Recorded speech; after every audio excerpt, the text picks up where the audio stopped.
జీవాధిపతివైన మా దేవ, మీ పాదములు స్తోత్రాలు చెల్లిస్తున్నాము. ఈ సమయంలో మీ వాక్యమును ధ్యానించుకోబోతుండగా వినగలిగే చెవి, గ్రహించే ఆత్మను దేవుని బిడ్డలకు మీరు అనుగ్రహించండి.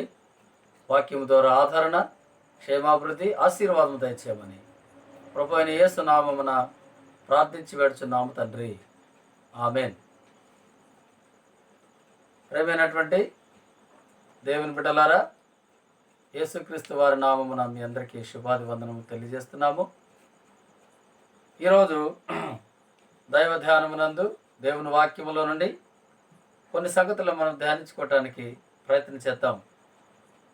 దయచేసి దేవుని వాక్యాన్ని వినే సమయంలో మీ హృదయములనే తలుపులను, ద్వారములను ప్రభు కొరకు తెరవలసిందిగా మనవి చేస్తున్నాము. ఆదికాండము 22వ అధ్యాయం 17వ వచనములో దేవుడు అబ్రహామునకు ఒక వాగ్దానం ఇచ్చాడు.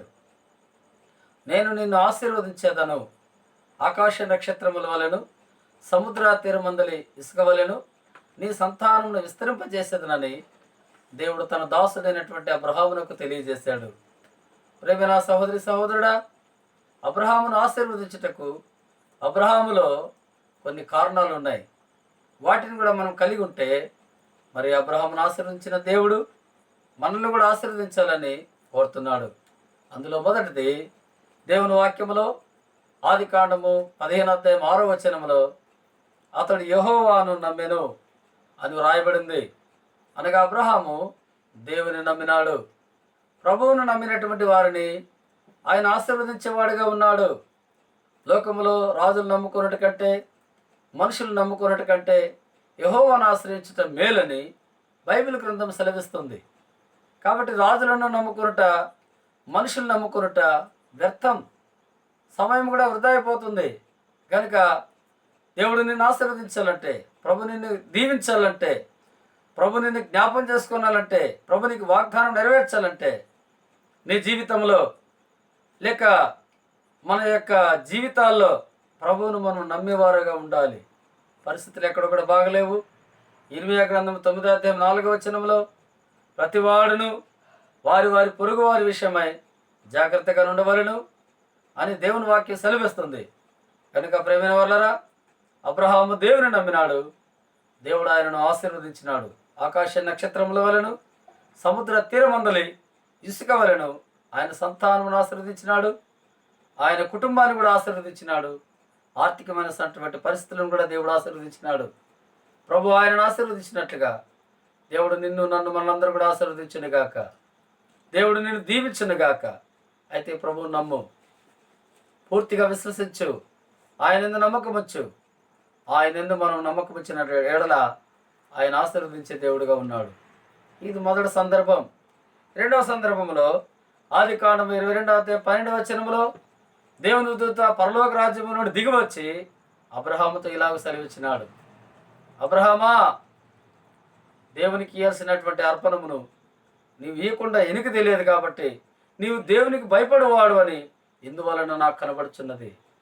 దేవుని నమ్మిన ప్రతి ఒక్కరు కూడా ప్రభువునకు భయపడాలి. అబ్రహాములో రెండవ కారణం ఏంటంటే ఆయన మరణం వరకు ప్రభువునకు భయపడుతూ వచ్చినాడు. ప్రియమైన సహోదరి సహోదరుడా, యెహోవా యందు భయభక్తులు కలిగి ఉండటం మన జీవితాలకు ఆశీర్వాద కారణము. కనుక ప్రభువునందు భయభక్తులు కలిగి ఉండాలి. భయం కలిగినటువంటి వారు దేవుని వాక్యం ధ్యానిస్తారు, ప్రార్థన చేస్తారు, దేవుని సన్నిధికి, దేవుని మందిరానికి వెళ్తారు. ఆయన వాక్యాన్ని విని వాక్యానుసారముగా ప్రవర్తించేవారుగా ఉంటారు. ఇది దేవుని భయానికి ఉన్నటువంటి ఒక మూలం. కాబట్టి అబ్రహాము దేవునికి భయపడ్డాడు. మూడవదిగా దేవుని వాక్యములో అబ్రహాము గారు మరి విశ్వాసము గలవాడు. 11వ అధ్యాయం 8వ వచనంలో, హెబ్రీ పత్రిక 11:8వ వచనంలో ఎలా రాయబడింది? విశ్వాసము కలిగినటువంటి వాడు అబ్రహాము. ఆ విశ్వాసాన్ని బట్టి మరి ప్రభువుకు లోబడుతూ వచ్చినాడు. దేవునికి లోబడు. ఆయనకు లోబడినటువంటి వారిని ఆయన ఆశీర్వదించేవాడుగా ఉన్నాడు. అబ్రహాము ప్రభు పిలిచినప్పుడు ఆ పిలుపునకు లోబడి అని రాయబడింది.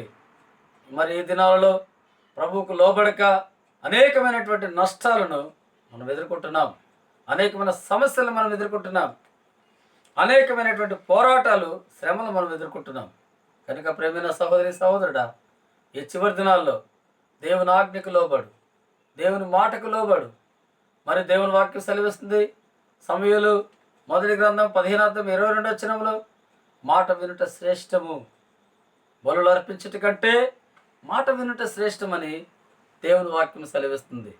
కనుక మరి అబ్రహాము గారు దేవుని యొక్క సేవకుడు, అబ్రహాము మరి విశ్వాసులకు తండ్రి, అలాగే ప్రపంచంలో ఉన్నటువంటి దేవుని ప్రజలందరూ కూడా ఆయన మూల పురుషుడు, దేవుని యొక్క సేవకుడుగా, దేవుని కుమారుడుగా అబ్రహాము గారు ప్రేమిన వర్లరా దేవునికి లోబడుతూ వచ్చినాడు. కనుక ఈ 3 కారణాలు బట్టి మనం గనక వాక్యంలో చూడగలిగితే దేవుడు అబ్రహామును అత్యధికముగా ఆశీర్వదించినట్లుగా మనకు వాక్యంలో రుజువులు ఉన్నాయి. ఆదికాండం 13:1 అబ్రహామును దేవుడు ఆశీర్వదించాడు. ఆదికాండం 22:17 అబ్రహామును దేవుడు ఆశీర్వదించాడు. ఆదికాండం 12:1-2-3 అబ్రహామును దేవుడు గొప్పగా ఆశీర్వదించినాడు. ఆ రీతిగా ప్రభువైన దేవుడు నీ కుటుంబాన్ని, నీ క్రైస్తవ జీవితాన్ని, నీ జీవితంలో అనేకమైనటువంటి ఆర్థికమైన సమస్యలు తొలగించి ఆ అబ్రహామును ఆశీర్వదించినట్లుగా ప్రభు నీ కుటుంబాన్ని, నిన్ను, నువ్వెళ్ళే సంఘాన్ని ఆశీర్వదించి దీవించునుగాక.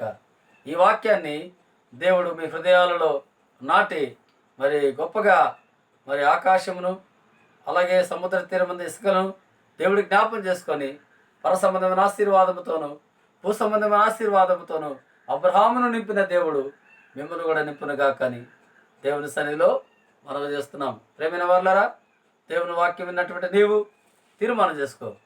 ప్రభుని నమ్మేవాడిగా సిద్ధంగా ఉండు. ప్రభు పైన ఆధారపడు, ప్రభు పైన విశ్వాసం ఉంచు, అలాగే దేవునికి లోబడు. ఆయన నిన్ను దీవించి కాపాడునుగాక. దేవుడి వాక్యమును ఆశీర్వదించునుగాక. ఆమేన్.